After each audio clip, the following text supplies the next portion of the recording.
Bienvenidos al canal educativo de la Escuela Militar de Medicina de México.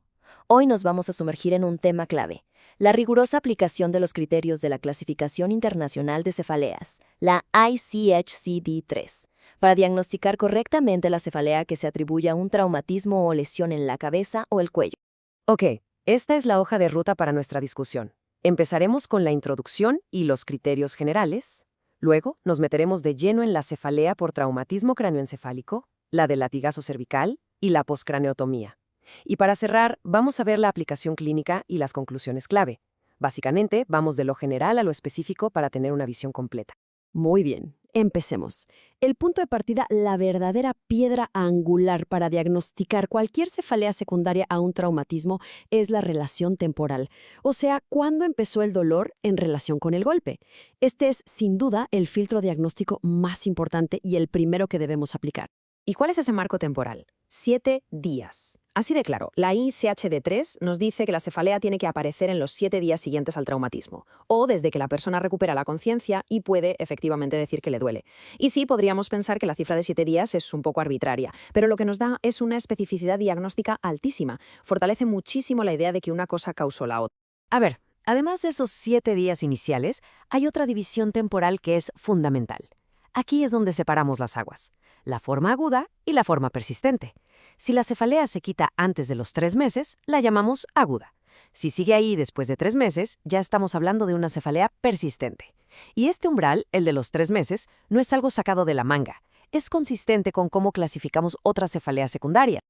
Ahora hablemos de por qué pasa esto, la patofisiología.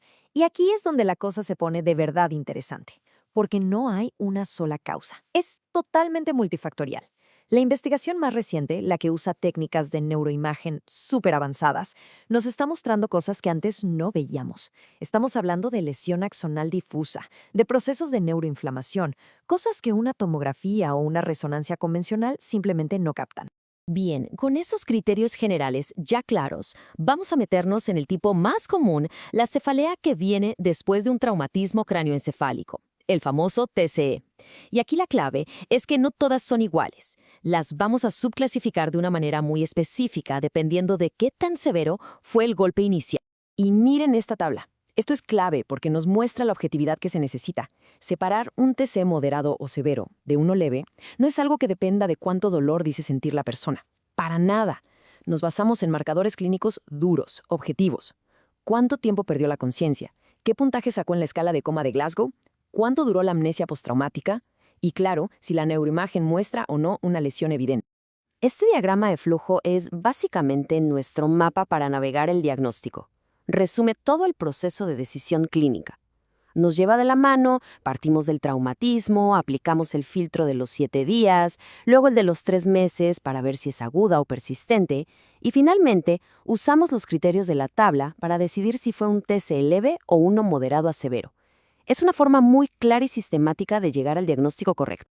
De acuerdo, dejemos el TCE por un momento y pasemos a otra causa, una que está muy relacionada pero es distinta, la cefalea por latigazo cervical. Aquí el juego cambió un poco. El foco ya no está en si hubo un golpe directo en la cabeza, sino en el mecanismo específico de la lesión. ¿Y qué es exactamente un latigazo?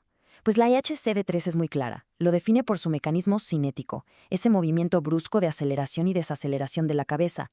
Y ojo, esto es súper importante. No se define por la fuerza del impacto.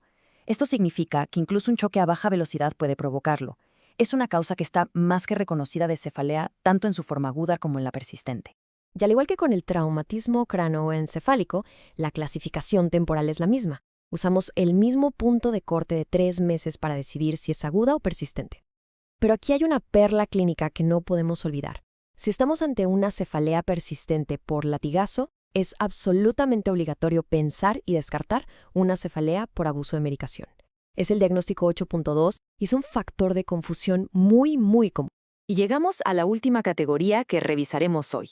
La cefalea que aparece después de una craneotomía.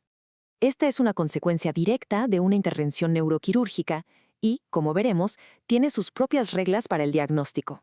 A primera vista, el diagnóstico parece sencillo, ¿verdad? Seguimos el mismo marco temporal que ya conocemos. Inicio en menos de 7 días y la división de aguda o persistente a los 3 meses. Pero, cuidado, el detalle que lo cambia todo es la razón de la cirugía.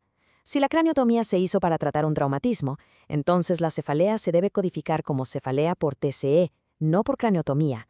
Y esto no es un detalle menor, tiene implicaciones enormes, tanto para el pronóstico como en el ámbito médico legal. Muy bien, hemos cubierto bastante terreno. Ahora, para cerrar, vamos a destilar toda esta información en mensajes clave, en los puntos que realmente nos tenemos que llevar para aplicar en la consulta de todos los días. Entonces, para llevar a casa, primero, el criterio de los 7 días es sagrado para establecer causalidad. Segundo, la línea que divide lo agudo de lo persistente está en los 3 meses.